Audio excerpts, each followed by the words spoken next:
दैत्य गुरु शुक्राचार्य हुए परम उच्च।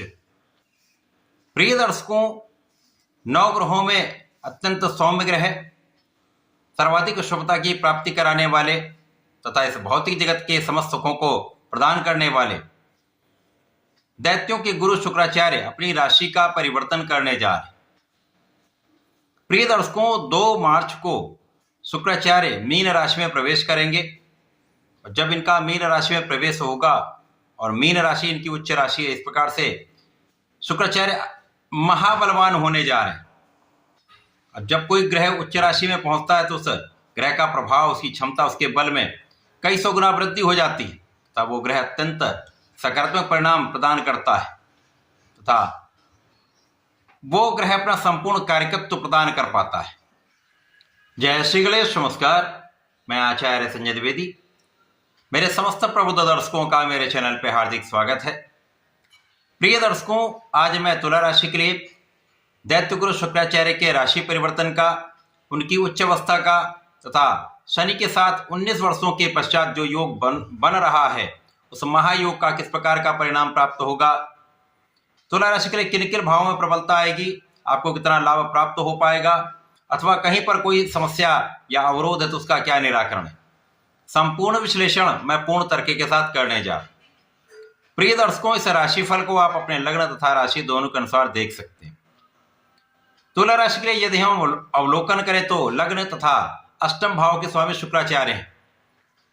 अब शुक्राचार्य आपके षष्ठम भाव में, जो कि त्रिक भाव है, निर्बलता का भाव है, रोग ऋण शत्रु का भाव है, इस भाव में अपनी उच्च अवस्था में प्रवेश होने वाला है। अब यहां पर शुक्राचार्य अपनी उच्च राशि में तो अवश्य होंगे, परंतु त्रिक भाव में कोई भी महाराज योग बहुत अच्छा फल नहीं देता है, परंतु शुक्राचार्य यहां पर विपरीत राजयोग में भी होंगे, जिसके कारण विपरीत परिस्थितियों में भी आपके लाभ की वृद्धि हो जाती है तथा कुछ अप्रत्याशित लाभ प्राप्त हो जाते हैं। और यहां पर शनि का बल, जो शनि षष्ठम के कारक हैं, उनके साथ शुक्राचार्य का बल पहले से अधिक बढ़ने वाला है। तुला राशि के लिए यहां पर कुछ स्वास्थ्य समस्याएं तो अवश्य हो सकती हैं, कुछ मौसम के रोग हो सकते हैं, यहां पर मांसपेशियों में दर्द की कुछ समस्या हो सकती है, लेकिन यहां पर किसी प्रकार के कोई बड़े रोग का कोई योग नहीं बन रहा है। इस समय में तुला राशि के जातकों के लिए व्यापारिक संभावनाएं बढ़ रही हैं। इस समय में आपके नए नए व्यापारिक अनुबंध बन सकते हैं। देश विदेश से जुड़कर एक अच्छा लाभ आपको प्राप्त होता दिख रहा है।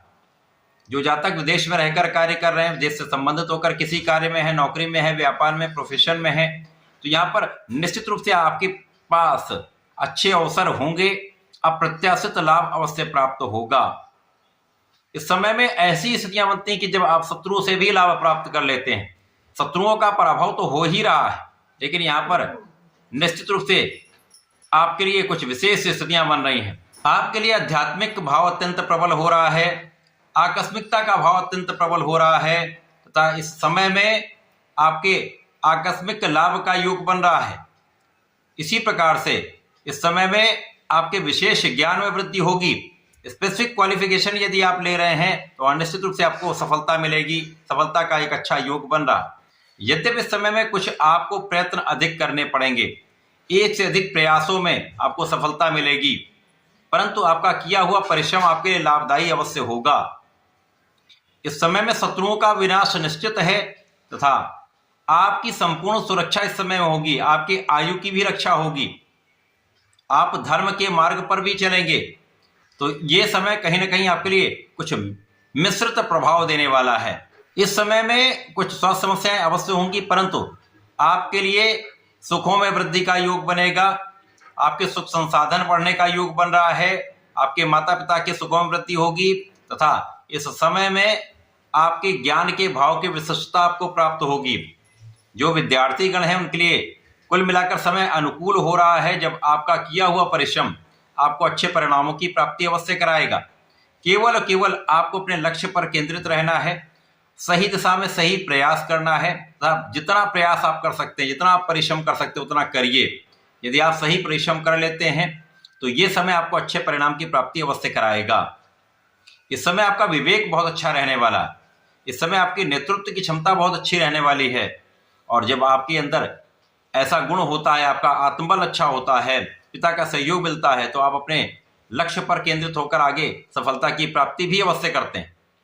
इस समय में संतान का पक्ष भी बलवान होगा। संतान से आपको अच्छे परिणामों की प्राप्ति होगी, अच्छे समाचार की प्राप्ति होगी तथा उनका सुख भी आपको मिलने वाला है। तो कुल मिलाकर ये समय आपके लिए अच्छा है, धन वृद्धि कराने वाला है, लाभ वृद्धि कराने वाला है। कुछ ऐसे ऐसे लाभ भी दे सकता है जिसके लिए आपको आशा नहीं होती। तो अप्रत्याशित लाभ का योग बन रहा है, परंतु स्वास्थ्य समस्याओं के कारण कुछ कष्ट अवश्य हो सकता है। तो इन पर नियंत्रण करने के लिए आपको नियमित रूप से भगवान भोलेनाथ की आराधना करनी चाहिए। नमः शिवाय पंचाक्षर मंत्र का नित्य 108 बार जप अवश्य करें। प्रातःकाल और संध्या समय दोनों समय करेंगे तो विशेष लाभ मिलेगा। तथा शुक्रवार को भगवान भोलेनाथ पर जलार्चन करें, पंचामृत से अभिषेक करें तथा गुलाब की सुगंधि अर्पण करें तो विशेष लाभ आपको प्राप्त होंगे। तो ऐसा करके इसका लाभ लें। धन्यवाद, नमस्कार।